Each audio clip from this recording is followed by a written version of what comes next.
Hey guys, it's Lemming Rush. Today we're going to be talking about plays that win games, but not directly. Basically, I'm going to be talking about avoiding throwing games. So this is something that people like myself do often because they're aggressive players. They'll also do it because they're passive players, but I'm going to be coming at it from my perspective, which is it's very common for me to be too aggressive, get myself killed, and that's going to lose me the game more often than not. So what you can see is I'm in a light tank. This is a Type 64. If you took a look at the enemy team, you'll notice they've got an OI, a VK, pretty much as their only heavies. So what I'm doing is I'm coming to the north because I want to fight those heavies over here. And what you'll notice is if you're, this is always where I play, but if you take a look at the map while I'm playing this position, you'll notice that I don't really have support. You'll also notice that they're not sending any of their heavies over here. So what's happened right now is I've gone to this position. If you looked at the context of this position, you would say correctly that I'm alone. And you'll also notice that they've got a Lux and a T80. Now, I've taken a hit. Really, that hit that I've taken is inconsequential, but what I'm scared of is the Lux, because that thing has massive autoloader potential. Like, it can just do 400 to me, or whatever the hell it is, in a clip. So I'm going to leave, partly because I don't want to get clipped out by the looks, but also because I'm alone and I don't know who else is on the northern side of the map. So that's play number one. Now, it's very obvious, like, to me after I'd played this game, that if I had stayed in the north, I would have lost. But the decision to run away here is really, really strong. I don't know, like, at this point in time when I'd run away, I didn't know where I was going to go next. I'm looking at the map as I'm driving away. But the decision that I don't want to fight a Lux who, basically what would happen is if I shot at him once, he would then have the ability to clip me out, and then I would kill him after he, it wouldn't be worth it to fight the Lux. My decision to run away is correct, and then while you're running away, you may not know what you want to do, but typically the answer is to go play the other side of the map and find some sort of opportunity to do damage. Now, right now you'll notice that we are down 3 tanks, or right off the bat. What I'm going to do is I'm going to be playing the south because that's the other side of the map, and it should be an okay play. Now, if you're paying attention to the north, you'll notice that if I had stayed there, I would have continued to have been outnumbered. Probably wouldn't have beaten the Looks. Like, in all honesty, it's like the only way to beat that tank is by not brawling it, because it's got an autoloader and it can pen me. So you can see I've come over to here, put a shot into the Covenanter. He gets killed by the Jagdpanzer E100. At least I think I put a shot into him. And the Jagdpanzer 4, I mean. And right now we've lost the north. So good players like myself often have this mentality of, okay, well, we've lost one side of the map. We now have to win the other side. Otherwise, they're going to be pushing in from 2 directions. And for the most part, this is true. But you also have to understand that you're one guy and you can't go pushing into... Like, if you look at the context of this game, for me to push into this side would be suicide. They've got a Hetzer, a Type, a Covenanter, an OI, a Jagdpanzer 4, etc., etc. So by myself, I cannot go push that flank, even though, like, that would be ideal, because they're probably pushing into our base. Right now, my instinct is to try to push, but what I'm doing is I'm making sure I don't. Like, I'm in a conflict right now. I want to push this side, but if I were to do it as aggressively as I would like to, it would get me killed. So I'm going to do it kind of carefully, and I need to make sure I don't throw away my hit points, because right now they have, they have the tank advantage, and I'm probably going to be needed if I want to win this game.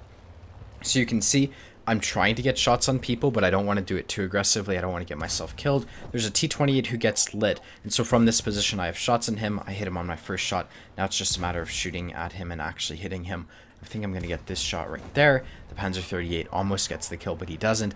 And now we're in this situation where, they're continuing to push through the north. If you look at the map, it's fairly probable that they'll be able to just drive into their base. Now, what I'm doing, the reason this is a good play and the reason I don't need to rush, and, even though my instinct was just to rush down the 9 line and push it as quickly as possible, is I have to play it off of this side. Because if they were pushing into our base, I would need to kill anyone who is likely to flank me, so the Jagdpanzer 4 and the Covenanter, and then I would need to rush back to base. And I have to do that quickly because obviously once they get on cap, there's literally a time limit that you're playing against. So what I'm doing is I'm playing off that. They're not on our cap. It's a heavy tank. He's relatively far away from the cap. So what I can do is I can kind of take my time, expecting them to eventually get on our cap and put shots into this Jagdpanzer 4. Now this is the play. Like, this is how you do this on purpose, is you play it accordingly. You look at the other side of the map and then you base your timing off of that. You can see we did push into the Jagdpanzer 4. I didn't lose my HP to do that, and now we're in this situation where the score is kind of tied. really, we've killed the biggest threat on the enemy team that was actually in an okay position, and now we've got this OI who's asking for help, and considering the OI has got 600 H, he's got a huge amount of the team's hit points, and he's in a shitty position, but he's got armor, he's got some sort of potential to help us win. I'm rushing back to help him. Now, this is also because I don't want to push down the 9 line, but, there's a multitude of reasons as to why I'm coming back to base. Obviously, like I said, I don't want them to cap out, etc., etc. So what I'm doing is I'm positioning myself to deal with this OI, but I also know that this Type 64 is probably going to want to flank our teammate, and he doesn't know I'm here, right? So we just killed the VK, so I don't have to worry about that. Like, all it is a T80 on the 1-2 line. What I'm going to do is I'm going to put myself into a position to deal with both of these threats at once. I'm trying to help out the OI experimental on our team. I get the kill, and now it's very likely that the Type 64 is going to be trying to push into the OI, and you can see I'm in an okay position to deal with that. It could be better, but I did give him a hand with the the other OI experimental. So my teammate dies. I'm able to put a shot into this Type 64 though, so he didn't die in vain. We were able to make something of it, and now we're in this situation where it's a close game. Most unexperienced players would say it isn't close because they've got a Unicum on the team, etc., etc. But what I have found when I'm in this type of situation is it's very common for you to get RD'd.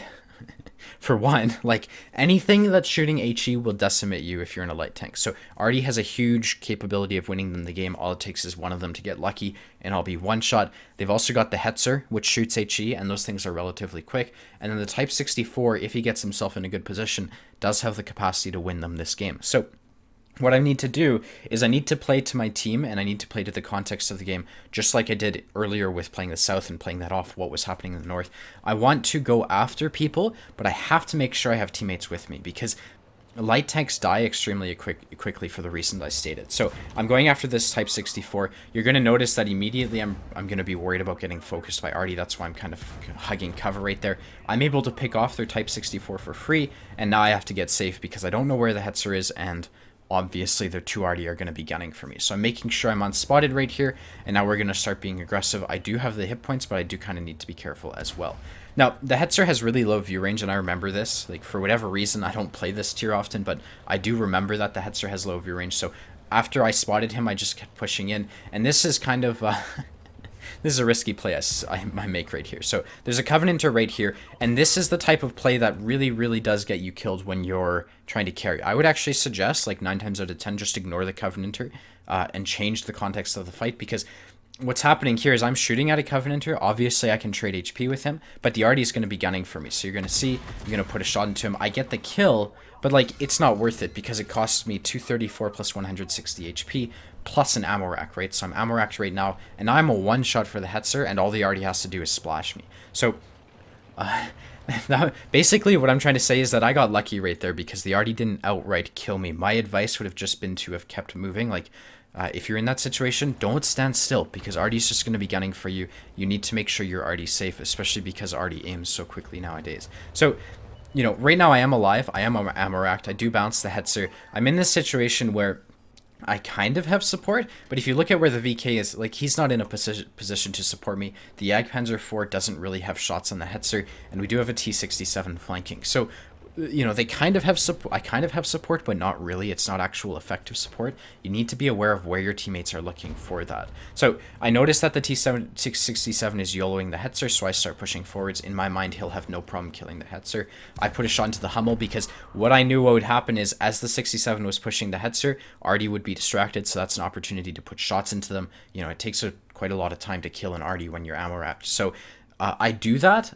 I was wrong. The 67 lost to the Hetzer, and now we're in the situation where I'm lit. I'm probably going to get focused down, and I try not to make the same mistake twice here. I kill the Hummel because I can, and then I get immediately safe because I don't want to get snapshotted by the M41 HMC, and I also don't want the Hetzer to YOLO me. So, it's not like some epic carry, but this is the type of thing you have to do. You have to be really cautious sometimes because you don't want to throw the game. While maintaining a balance of aggression. So you can see I'm flanking the Hetzer. He drives into me. I put a shot into him, and I'm going to get safe because I don't want him to snapshot me. And the risk here is that he kind of just YOLOs me or something while I'm ammo. He won't know I'm ammo racked, but with my ping, it's very common for me to get YOLO'd and not really have the ability to react to it. But he is a Hetzer, so I probably would. So what I'm going to do right here is I'm playing it kind of cautiously. I repaired my ammo rack. I'm going to be a bit too aggressive, again, because you'll notice I don't have the VK support. He's just kind of sitting there, kind of moving up or whatever. You can see I'm looking for the Hetzer. I assumed he was just in those trees. I took a shot, and right here my Sixth Sense doesn't go off. So that tells me the Hetzer has either moved towards the VK, in which case I want to push because I don't want the VK to die, like, and me not be able to take advantage of the fact that the Hetzer is reloading. So I'm going to start moving up, and you're going to notice the Hetzer is exactly where I don't really expect him to be. I expected him to be pushing the VK or myself, and we're able to get the kill because he was not prepared for that. So that was a Top Gun game. We can go take a look at the end plates, and we'll take it from there. Alrighty, so that was 5,326 XP with a ×3 high caliber and Top Gun. Like, the result isn't really that special in my opinion. It wasn't even a mastery badge, but I think the way that I got the mastery badge was really deliberate. And I like to show deliberate games because I feel like they're less influenced by luck, obviously. And so hopefully this type of game was helpful. And I also hope that my mistakes were useful too. You can see they did an okay job, especially their Type 64. He did an outstanding job, so congrats to him. But you know, I hope this type of video is helpful because it's not the type of epic replay, you know, 5k damage in the Type 64 or whatever, but this is the type of game that I think is actually going to be helpful to the majority of people who watch, you know, my YouTube videos. So yeah, I genuinely hope this video is helpful. If you want to see more, be sure to hit the... I should stop doing that. I'll just end the video here. Bye, guys. Fucking corny outros, man. Bye.